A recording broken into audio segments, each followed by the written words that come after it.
Hey, this is Knife Standards. Today I'm going to be reviewing the Boker Sub Kalashnikov. But first, please follow me at Knife Standards. You can follow me on Instagram, and don't forget to like this video and subscribe to my channel for a lot more knife content and weekly knife reviews. All right, cool, let's get into it. So this is the Sub Kalashnikov from Boker. As you can see, I have two different varieties. There are a ton of varieties. This is a Blade Ops exclusive, so definitely check them out if you have not already. Really cool knife dealer, fast shipping. They've always been cool to me, so definitely check them out. But this is kind of a shorter, stubbier version of the regular Kalashnikov, which I have right here. So we'll do a size comparison pretty soon, but as you can see, pretty substantial size difference. Now, it is an automatic knife, so when I push this button, the knife deploys. And the cool thing about the Sub Kalashnikov is it's legal in California, legal more places than an auto knife would be if the blade was over 2 inches. So this one is just under 2 inches, which is great. Legal more places, and also the action is just really snappy. Now, this is made by Boker. If you don't know Boker, I don't know what you've been doing, but look up Boker. They make a ton of different knives. They have been around forever, like literally forever. So definitely check them out. I tend to think of them as kind of the go-to brand for budget stuff, but they do have higher end knives as well. And the Kalashnikov has really become like a cult classic.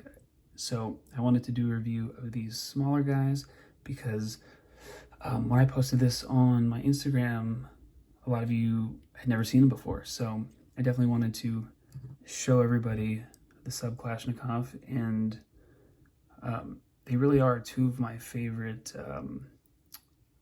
little autos that I have in my collection.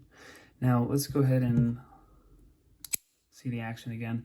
We'll talk about the blade steel. Both of these are AUS 8, which is not the greatest steel in the world, but it's definitely functional. It works, it gets the job done. The handles are aluminum. They almost feel like, kind of like an FRN, almost like a plasticky texture, but they are aluminum, and they're sturdy. Ergonomics, pretty good for a really small knife. I can get nice 2-finger grip, excellent jimping, not only on a little bit on the blade, but a lot on the handle.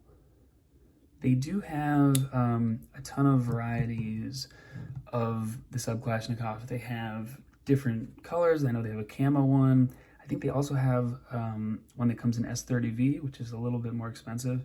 These guys come in right around like $30, $40, which I think is a great deal.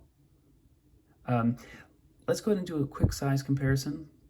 I'll go ahead and use the blue Sub Kalashnikov for the size comparison. Get this guy. Of course, we got to get the regular Kalashnikov.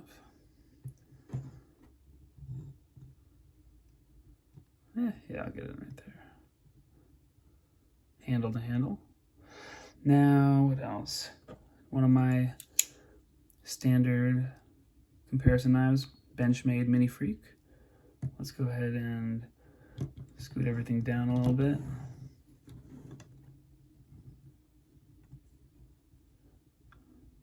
Pretty similar to the Kalashnikov, good comparison there, but the Sub Kalashnikov, as you can see, is so much smaller.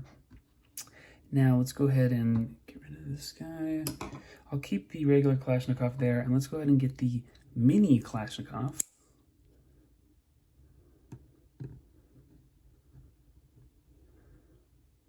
As you can see, kind of an in-between. Go ahead and rearrange these. The whole Kalashnikov family, yeah. And a ladybug. See if that's still in frame. Yep.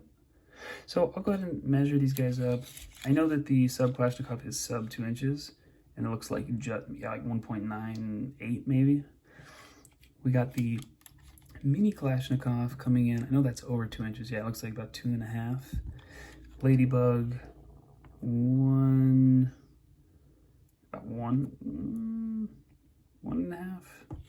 And then the regular Kalashnikov, the big boy, coming in, yeah, over 3 inches. So as you can see, it's definitely a tiny knife. It fits in the palm of my hand, and I have smaller hands, but it really does disappear in your pocket. It's very useful. Let's go ahead and get these guys put away. Now, I haven't done my review for the regular Kalashnikov yet, but there were some issues that I had with the regular Kalashnikov.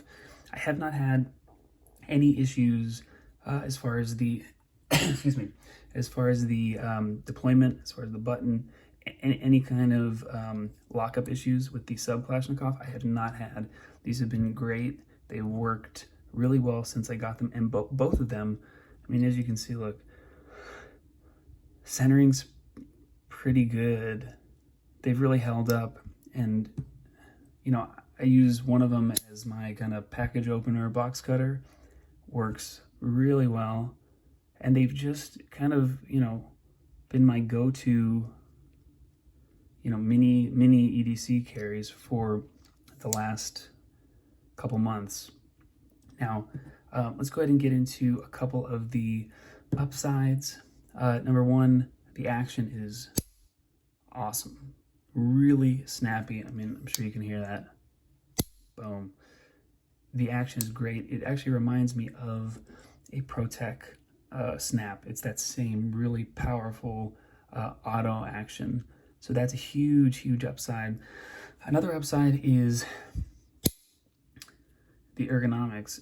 It's not for everyone. You can't get 3 fingers on here. It's definitely a 2-finger mini knife, but it feels great in hand. You can either get this grip, use the jimping. Another upside, the jimping is great. It's almost on the borderline of being too rough, too sharp, but it's not. Or you can get here and kind of choke up with your fingertip. Both work really well. The knife came super sharp from Blade Ops. Because this is a Blade Ops exclusive, I'm going to go ahead and include another upside is that shipping was super fast. It got here really quickly. And another upside is they're just built really well. I haven't had any issues with them. Let's see. The screws flush with the handle. I like that a lot. Same thing underneath the pocket clip, all upsides. Now, as far as the downsides go, there are not that many of them, but let's get into it. Let's go ahead and do it on the blue Sub Kalashnikov. Number one is the pocket clip. I mean, it's very similar to the regular Kalashnikov. I just don't like these extra grooves. I don't think it provides anything positive. Definitely not an upside for me. So I'm going to say that the clip is a downside overall.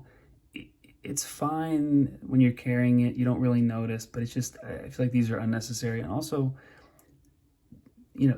these 2 bumps, kind of for the handle, I feel like these are great on the show side, but on the clip side, why are these bumps there? I'm just not sure. So I do like that the clip is deep carry. That's great. And I really like that the screws are recessed and they're flat. They're not going to snag on your pocket or on your pants, but the clip overall is just not, it's just not my thing. Now, another downside is the steel.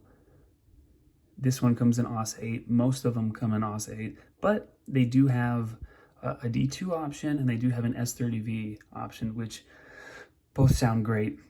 I really do want an S30V version. But AUS 8 isn't the end of the world, It's okay. It gets the job done. And another downside, not for me, but I can see the size being a downside. For me, this is a great size. I love my smaller knives, and it is legal in more places. You know, carrying around a full-size Kalashnikov is not going to be it's not going to be the way to go for me. But I can definitely carry this guy. So I think overall, these are great knives. I'm surprised that more people don't know about them. Definitely check them out on Blade Ops. They are Blade Ops exclusives. They're really well built. I'm not sure if Blade Ops assembles them or they get the parts from from Boker.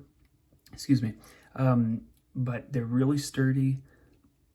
I've definitely put the blue one through the ringer and beat it up quite a bit. Still snaps super hard. Same thing here. They're really a solid little knife and damn good deal at like $35, $40. I would definitely go and pick one up.